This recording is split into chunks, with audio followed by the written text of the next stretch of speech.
चल। Hey guys, good morning, good afternoon, good evening everyone. कैसे हो आप सब लोग?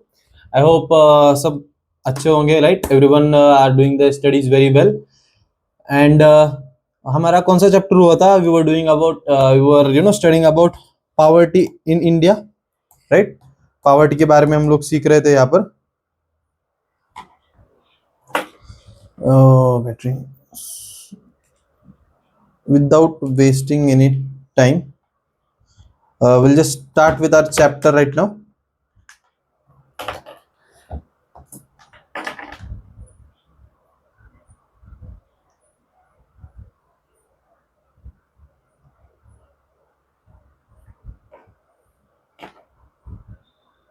So I guess कल हमारा राइट पिछले लेक्चर में we had discussed about multi poverty के मीनिंग के बारे में समझा था। मल्टी डायमेंशनल पॉवर्टी क्या होती है, राइट? अमर्त्य सेन जी का क्या व्यू था उस पे। And concepts of poverty, absolute as well as relative poverty, दोनों प्रकार की पॉवर्टी, पॉवर्टी लाइन के बारे में हमने सीखा था, right? And then we moved on to types of poverty. दो प्रकार की पॉवर्टी थी, rural poverty as well as urban poverty. Okay, यहाँ तक हमारा अच्छे से हुआ था। Okay, so let's move on towards our next concept, that is extent of poverty in India. Poverty किस एक्सटेंट तक है, कितनी पॉवर्टी है हमारे इंडिया में, तो हम वो कैसे मेजर करेंगे?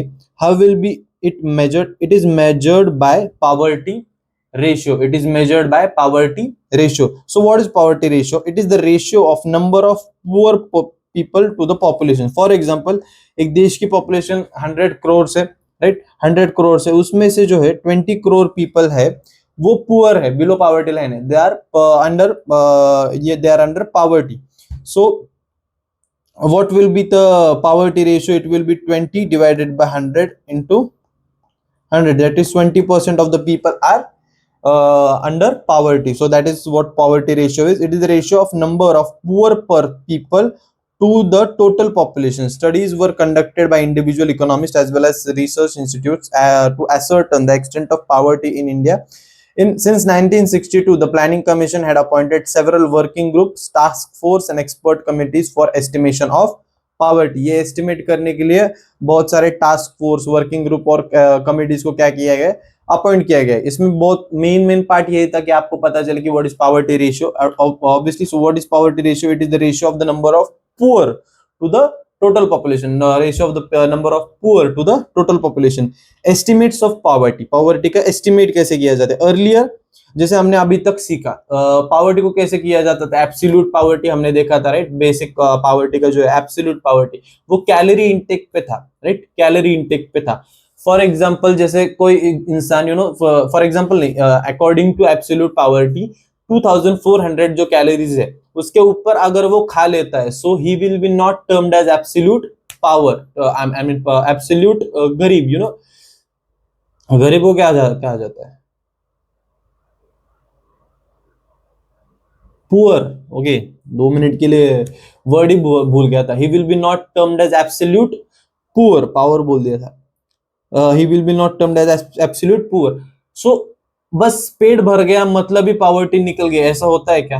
नहीं। सो बाकी के भी कंसेप्ट से earlier poverty lines were based on calorie intake, but आज के जमाने में जितना खाना जरूरी है उतनी ही शिक्षा जरूरी है, क्योंकि खाना आपको एक दिन, एक महीना, 1 साल, 2 साल, 10 साल, आपको एक डेकेड आपको जिंदा रख सकता है। बट आप अगर शिक्षा लोगे तो गवर्नमेंट का जो आपको खाना खिलाने पर का जो खर्चा है, 10 साल का जो खर्चा होगा, फॉर एग्जाम्पल आप एजुकेशन पे खर्च करते हो उस इंसान के, जो कि होता है उसके 2 साल के खाने के बराबर, तो he will be independent enough to eat on his own. He will be independent enough to satisfy his own hunger. Okay, so that's why education भी बहुत important है, हेल्थ भी बहुत इंपॉर्टेंट। आप खाना खिला रहे हो बट वो बीमार हो रहा है, सो बाकी का पैसा उसका कहां पर जा रहा है? हेल्थ पे जा रहा है। सो हेल्थ को प्रमोट करना, न्यूट्रिशनल फूड्स को प्रमोट करना, vaccination, timely checkups and all, वो प्रमोट करना, एजुकेशन एंड हेल्थ, वो भी नॉन फूड कंपोनेंट जो है, एजुकेशन नॉट फूड, वो भी उतने ही इंपॉर्टेंट है for the estimation of poverty, right? Government in India has appointed various committees to review poverty line from time to time. In 2012, an expert group under the chairmanship of Dr. Rangarajan was constituted. This committee submitted its report in 2014. 2 साल उन्होंने study की, right, and उनके report के हिसाब से as per the report approved by this committee, a new poverty line has been decided for the rural and urban areas. एक नई poverty line जो है वो तय की गई है. So this is based on, poverty line किस पे बेस्ड है? कंजम्पशन एक्सपेंडिचर, ना कि इनकम पे नहीं बेस्ड है, वो कितना खर्चा कर रहा है, राइट, कंजम्पशन एक्सपेंडिचर पे. सो कोई इंसान 972 रुपीज से, कोई इंसान 972 रुपीज से अपने ऊपर कम खर्चा कर रहा है, राइट, कम खर्चा कर रहा है मतलब उसकी इनकम भी उतनी कम हो रही है, राइट, इसलिए तो वो खर्चा नहीं कर पा रहा है, राइट. उसकी इनकम उतनी होनी चाहिए कि वो 972 रुपीज खुद पर खर्चा कर पाए हर महीने, दिन का 32 रुपया, तो he will be not considered as below poverty line. He will be not considered as below poverty line. He will be poor. I totally agree. वो poor है, but below poverty line नहीं है, वो above poverty line होगा, right? 972 rupees per month या 32 rupees per day. वही urban areas के लिए वो है 1407 rupees per month and 47 rupees per day के नीचे अगर वो खर्चा कर पा रहा है खुद पर, जाहिर सी बात है वो उससे ज्यादा कमा नहीं पा रहा है. सो अगर ऐसी कंडीशन है तो that person is below poverty line. So rural areas में जो पावर्टी, जो हमने रेशियो देखा था, पावर्टी रेशियो क्या है रूरल एरियाज का? 30.9%. मतलब अगर 100 लोग रह रहे हैं तो हर 100 लोगों में 30.9 जो लोग हैं वो क्या है? वो पुअर है. और अर्बन एरियाज में वो आंकड़ा है 26.4. मतलब जो मेट्रोपॉलिटन सिटी है, अर्बन एरियाज है, वहां पर अगर 100 लोग रह रहे हैं तो हर 100 लोगों के पीछे 26.4 लोग जो है वो गरीबी रेखा के नीचे है. एंड ओवरऑल अगर हम देश का देखने जाए तो 29.5% है, राइट. ये स्टेट वाइज रेशियोज दिया गया है, राइट, पढ़ लेना आप. सबसे कम केरला का है and highest is about 33.7, that is of highest is of Chhattisgarh, that is 39.9%, right. So ये जो पावर्टी है ये क्यों होती है, राइट, इसका कॉज क्या है? Why this poverty occur? So what are the causes of poverty?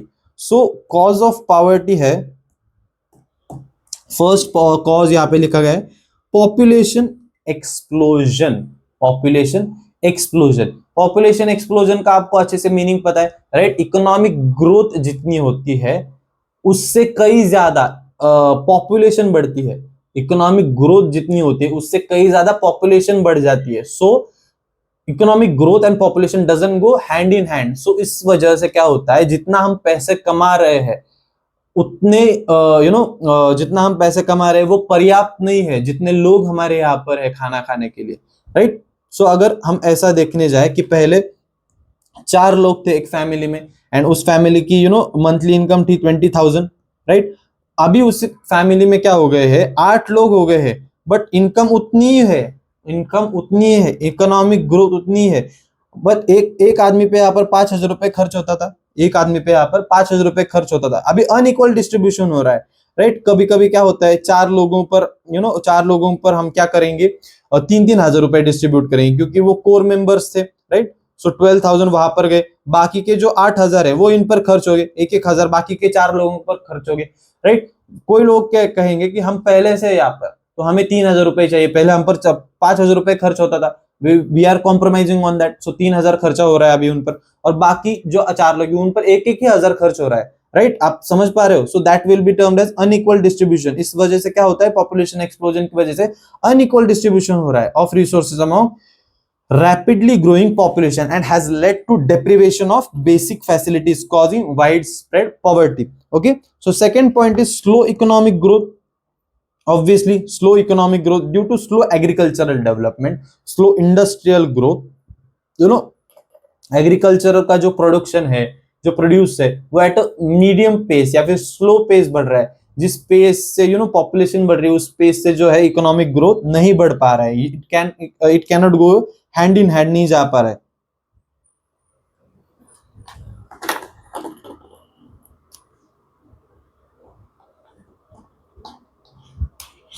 इसका एग्जांपल क्या हो सकता है, नो न्यू फैक्ट्रीज. जो पहले से फैक्ट्रीज है, बसे फैक्ट्री वही काम कर रहे हैं. No new technologies, no new factories, no new kind of work. That's why क्या हो रहा है, जो पहले से के पेस से जो इकोनॉमिक ग्रोथ हो रही थी उसी पेस से चल रही है। एंड हम टाइम के साथ बढ़ नहीं रहे, टाइम के साथ कदम नहीं मिल रहे, इसलिए क्या हो रही है, वो एक प्रकार से डिक्लाइन पे आ रही है, right. So no new factories, no new technology.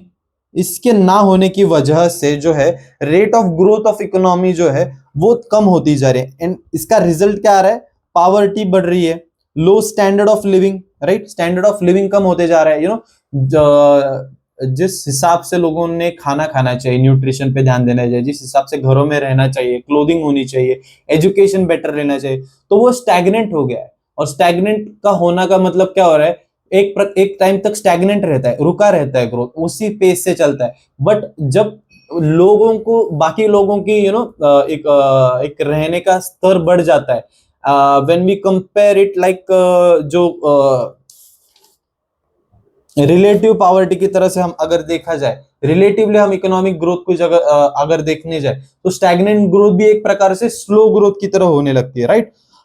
Third is unemployment and under employment. Under employment like engineer है, वो आज जो है डिलीवरी बॉय की नौकरी कर रहा है, कोई लोग है और इंजीनियरिंग डिलीवरी बॉय की नौकरी कर रहा है, तो जो डिलीवरी बॉय की नौकरी कर रहा था उसको तो अनएम्प्लॉयमेंट हो गई ना, right? So poverty in the rural areas, urban areas has also increased due to unemployment and underemployment. Fourth point is economic inequalities, right? So what is economic inequalities? Wide inequalities has been observed in the distribution of income, asset, consumption expenditure, credit facilities, agricultural land holding, etc.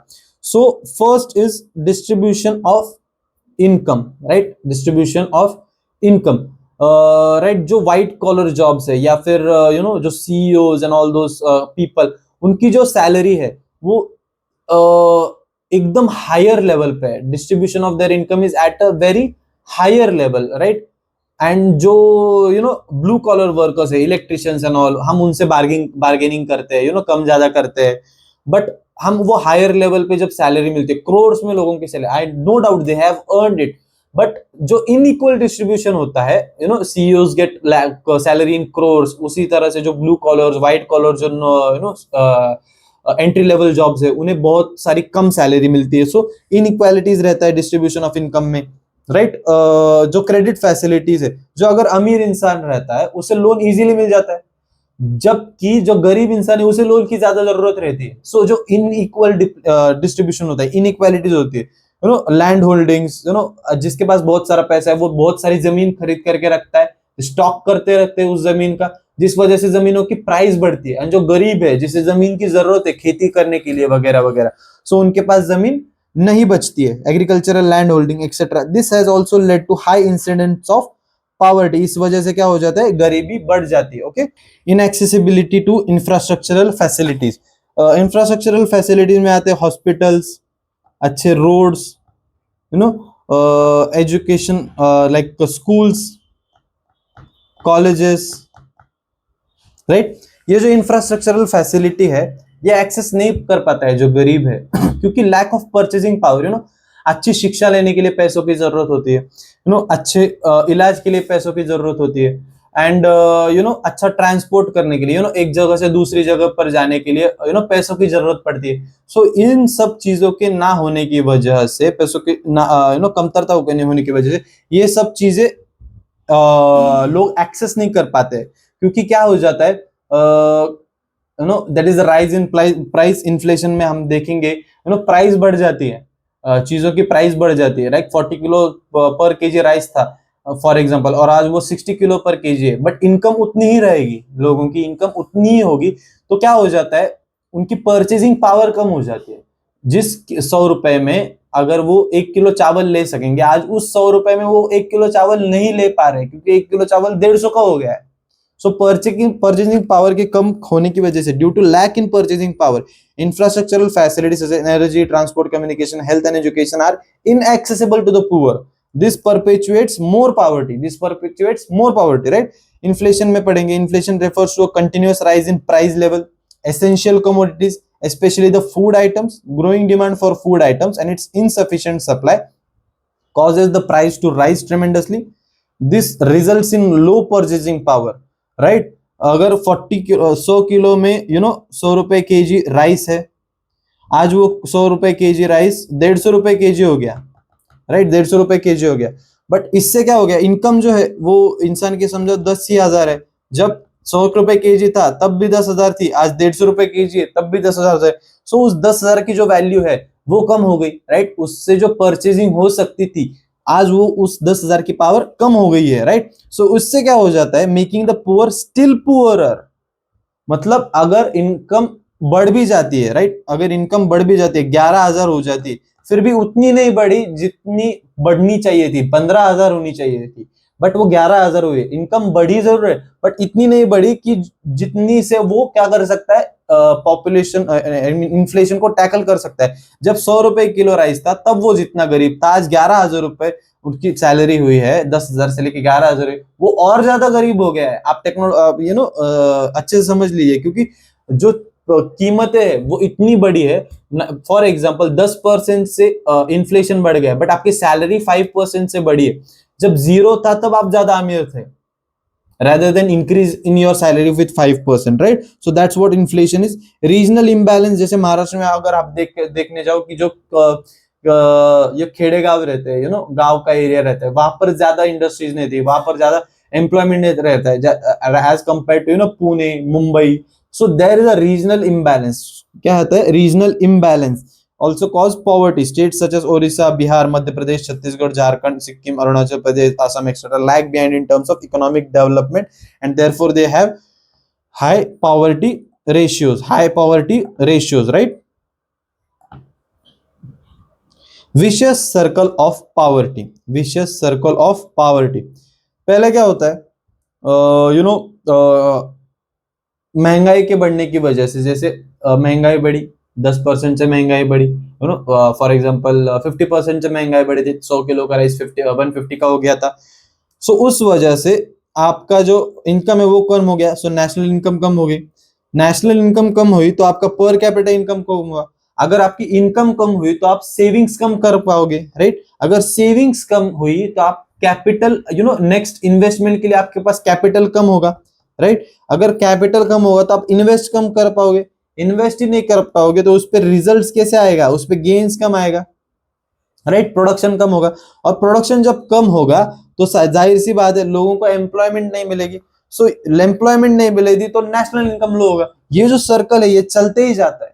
That is what called as vicious circle of poverty. Okay, other factors भी है, recurrence of natural disaster. अगर सभी चीजें अच्छे से चल भी रही है, खेती अच्छे से हो भी रही, बट बारिश आ जाती है, बिन बुलाए बारिश आ जाती है, सूखा पड़ जाता है, तो ये सब चीजों की वजह से क्या होता है, नुकसान हो जाता है और लोग गरीबी की तरफ बढ़ जाते हैं। कोविड-19 आया, like people drastically suffered with financial crisis, right? Caste, religion, racial and gender discrimination, discrimination होता है अपने इंडिया में, राइट? कुछ जॉब्स में लोग प्रिफर करते हैं, कुछ सर्टन कास्ट के लोगों को प्रेफर करते हैं, रिलीजन के लोगों को प्रेफर करते हैं, या फिर हम देखने जाए फॉर एग्जांपल जैसे जेंडर के बेसिस पे भी प्रेफरेंस होता है। इस जॉब के लिए हम मेल्स को ही प्रेफर करेंगे, we won't allow females to do these kind of jobs, right? So gender के उस पर भी डिफरेंट डिस्क्रिमिनेशन होता है। Administrative inefficiency and corruption, administrative inefficiency and corruption, obviously जो वेलफेयर स्कीम्स है जो लोगों तक पहुंचनी चाहिए थी, वेलफेयर स्कीम जो लोगों तक पहुंचनी चाहिए थी, right? For example 5 kilo ration दिया गया है गवर्नमेंट की तरफ से गरीबों के लिए, बिलो पॉवर्टी लाइन के लिए, तो रेशन वाले लोग क्या करते हैं, 3 ही किलो देंगे, 2 किलो का ब्लैक में बेच डालेंगे, करप्शन करेंगे। सो इस वजह से भी पॉवर्टी बढ़ती है, राइट? इस वजह से भी क्या होती है, पॉवर्टी बढ़ती है। जो एजुकेशन मिलता है, फ्री एजुकेशन वगैरह मिलता है, तो टीचर्स अच्छे से पढ़ाते नहीं, कोई टीचर मालिश कराएगा खुद की, कोई टीचर घर के काम कराएगा उनसे बच्चों से, तो इससे क्या हो जाता है, इनएफिशिएंसी होती है, वो भी एक प्रकार का करप्शन भी है, बट एडमिनिस्ट्रेटिव इनएफिशिएंसी कहेंगे, right? Leakages in public distribution system, जैसे मैंने कहा था जो पब्लिक डिस्ट्रीब्यूशन सिस्टम है, राइट? जब जैसे 1 रुपए ऊपर से आता है, 100 रुपए ऊपर से आते हैं, जब लाभार्थी का तक पहुंचने की बारी आती है तब उसके पास 10 रुपए या 20 रुपए ही पहुंचते हैं। बाकी जो बीच में जो 80 रुपए चले गए वो जो है वो सरकारी बाबुओं के बीच जेबों में चले जाते हैं। लीकेजेस होते हैं हर बार पब्लिक डिस्ट्रीब्यूशन सिस्टम में, राइट। उसके बाद हम आगे इफेक्ट्स ऑफ पॉवर्टी, पॉवर्टी की वजह से क्या इफेक्ट्स पड़ते हैं, retards the economic progress of the country, right, economically progress नहीं कर पाता है country, leads to low national income and low per capita income. Obviously अगर देश की जनता ही गरीब है तो नेशनल इनकम का घंटा बढ़ेगा, राइट। तो नेशनल इनकम ही अगर कम है तो डिवाइडेड बाय हम पॉपुलेशन करेंगे तो पर कैपिटा इनकम भी तो कम होगा, right. It leads to low standard of living. अगर आपके पास इनकम ही कम है तो आप कहाँ से अच्छा हाउसिंग अफोर्ड करोगे, कहाँ से अच्छे एजुकेशन अफोर्ड करोगे, राइट, कहाँ से न्यूट्रिशियस फूड खाओगे, आपको वड़ा पाव खा के जिंदगी गुजरनी पड़ेगी। सो स्टैंडर्ड ऑफ लिविंग नहीं बढ़ पाता है, right. Results in low savings, investment in capital formation, but obviously चीज है concentration of economic power and unequal opportunity. जो गरीब है वो और गरीब होता जाता है, जो अमीर है वो और अमीर होता जाता है। क्यों? क्रेडिट फैसिलिटीज अच्छे से नहीं मिलती है, लोन्स अच्छे से नहीं मिलते, अपॉर्चुनिटीज अच्छे से नहीं मिलती है, right. In result it results in class conflicts between rich and poor. So जो है एक द्वेष आता है, गरीबों में द्वेष पैदा होता है अमीरों के लिए, राइट। और अमीरों के मन में भी ऐसा द्वेष पैदा होता है गरीबों के लिए, राइट। हमारे टैक्स चाहता है, इनके लिए जाता है, हमारे टैक्स का पैसे, it creates conflicts between rich and poor. Anti social and anti national activities arise due to poverty, right. अगर गरीबी होती है सो क्या होता है,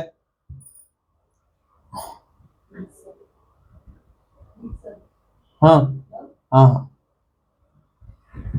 राइट। अगर गरीबी होती है तो क्या होता है, anti social anti national elements, जैसा हम कहते हैं खाली दिमाग शैतान का घर, राइट। सो ये यहाँ पर देखने को मिलता है। Increase in subsidies have increased government expenditure on welfare programs resulting misallocation of firms, right। गरीबों के लिए सब्सिडीज दी जाती है, free travel, free transport, 200 unit से नीचे अगर हो गए तो फ्री इलेक्ट्रिसिटी, फ्री राशन, लाडली बहन योजना, फ्री पैसा।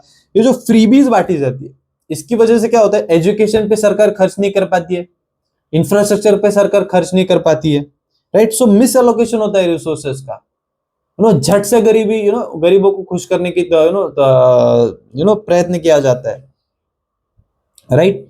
सो ये एक है circle diagram, just study, just read कर लेना इसे।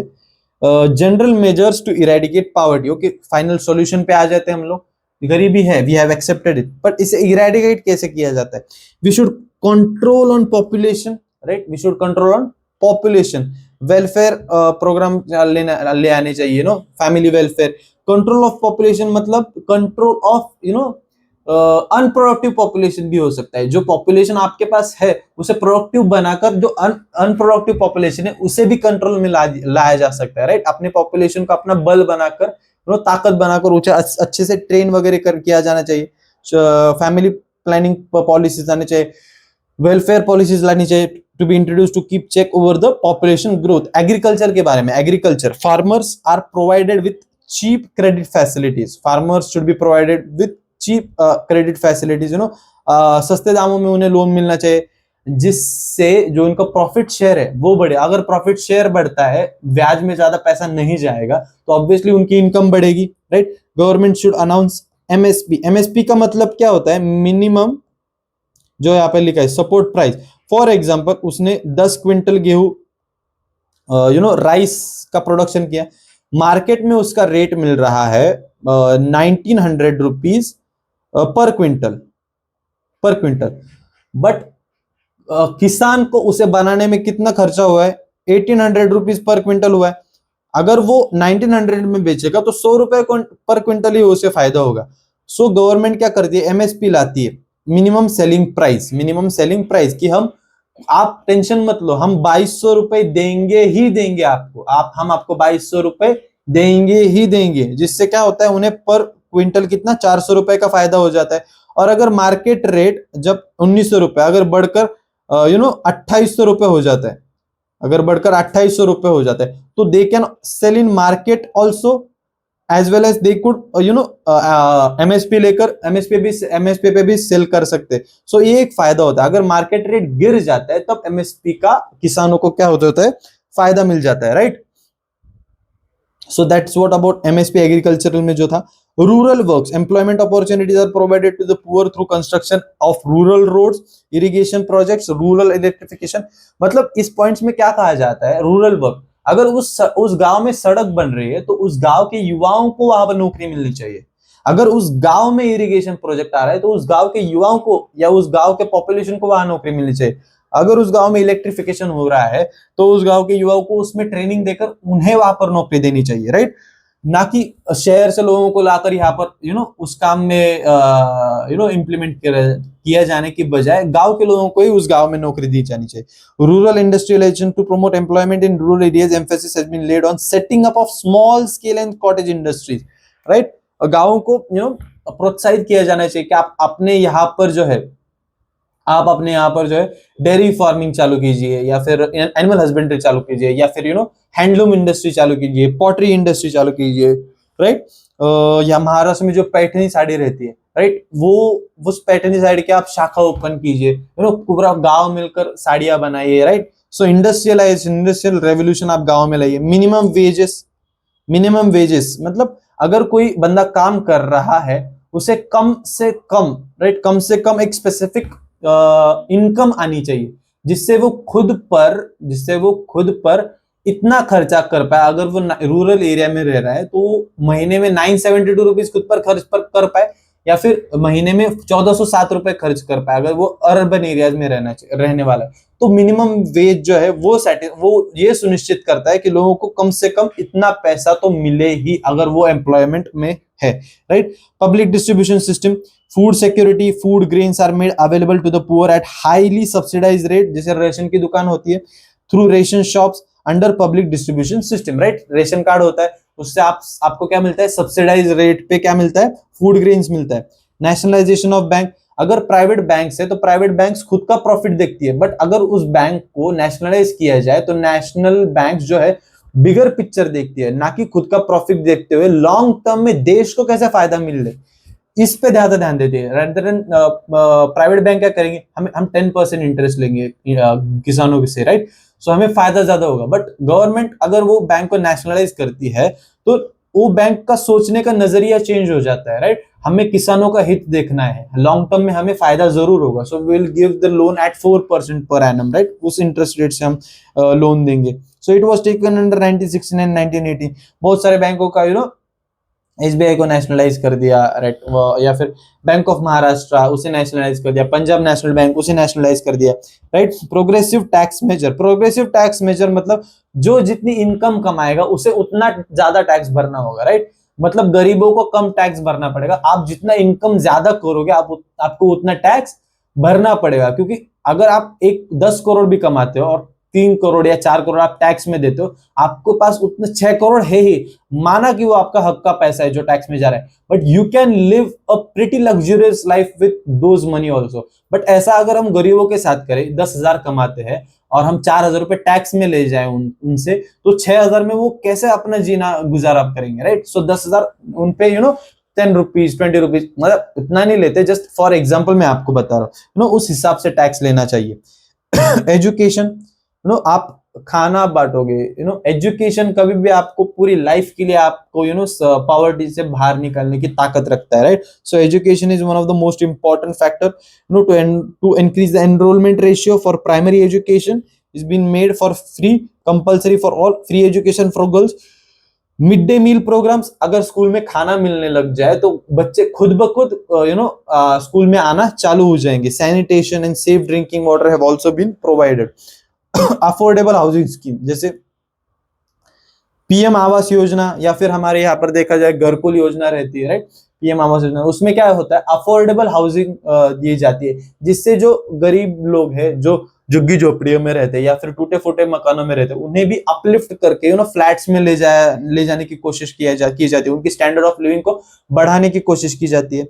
हेल्थ फैसिलिटीज, गवर्नमेंट हॉस्पिटल्स बनाती है, फ्री इलाज देती है। आपको एक केस पेपर बनाना होता है 10 या 20 रुपए का, उस केस पेपर के बाद आपको जो भी इलाज होगा उस हॉस्पिटल में फ्रीली हो जाता है, right. Skill development and self employment program, जैसे हमने जो है अनएम्प्लॉयमेंट के चैप्टर में हमने सीखा था, राइट। स्किल डेवलपमेंट प्रोग्राम लाती है गवर्नमेंट, सेल्फ एम्प्लॉयमेंट के प्रोग्राम्स लाती है, राइट। उससे क्या होता है, अगर स्किल वाइज डेवलपमेंट होता है, जैसे ब्लू कॉलर जॉब्स जो रहते हैं, ब्लू कॉलर जॉब, उसमें स्किल डेवलपमेंट की बहुत ज्यादा जरूरत होती है, तो उससे वो खुद अपना रोजगार जनरेट कर सकता है, राइट। वो खुद अपना क्या कर सकता है, रोजगार जनरेट कर सकता है, राइट। जैसे यहाँ पर जो योजनाएं दी गई है, employment guarantee scheme, you know, पिछले क्लास में भी हमने सीखा था, जो स्वर्ण ज्योति या स्वर्ण जयंती जो है, वो स्कीम्स थी एम्प्लॉयमेंट जनरेशन के लिए। ये एक बेसिक सा यहाँ पर दिया गया है जनरल नॉलेज के लिए।